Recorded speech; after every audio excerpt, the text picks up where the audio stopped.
Today we're going to talk through 5 steps for addressing anxiety.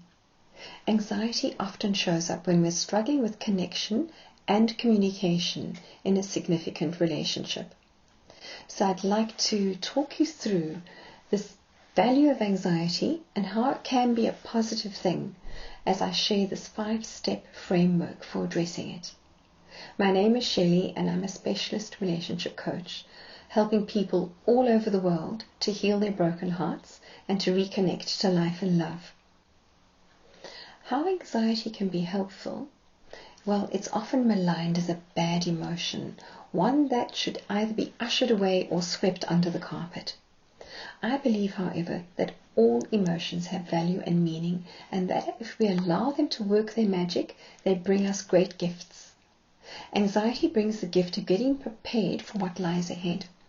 It's an indicator that something on the horizon is perhaps amiss or needs our attention, and it helps us to focus our energies into leaning into solutions. All of the bodily sensations associated with anxiety are those that put us into a heightened state of arousal as our body gets ready for doing something proactive.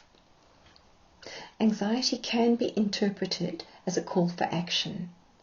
So if we interpret anxiety as a signal that we need to take action, we can give it the time and the attention to have that positive response rather than just staying stuck in the uncomfortableness of the sensation.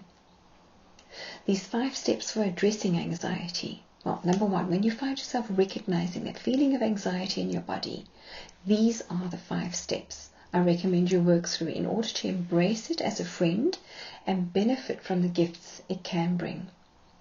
First of all, name the feeling of this anxiety. Remember that this emotion is a friendly messenger.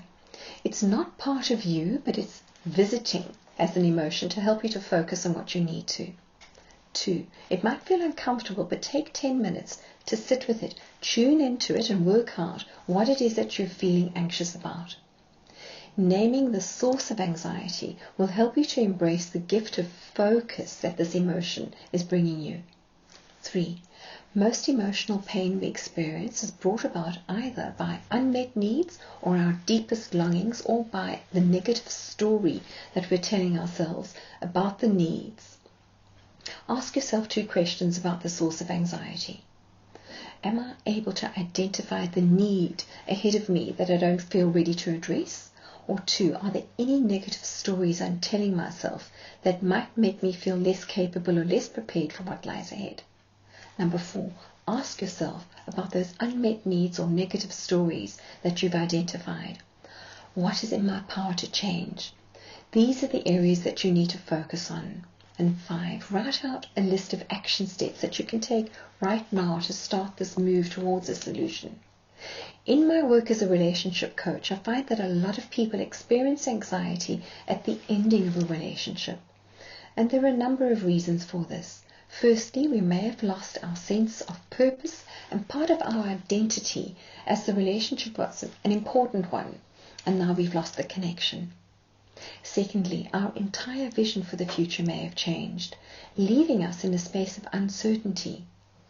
Finally, this relationship may have represented an important source of support in the practicalities of life and the decision making, and suddenly the feeling of making these decisions alone could be really challenging. If this is the case for you, and you're finding that anxiety is stopping you from being able to let go of your ex, you may benefit from my recent video on supportive tips on how to get over your ex. You'll find a link for that in the video coming up on the screen now and in the description below.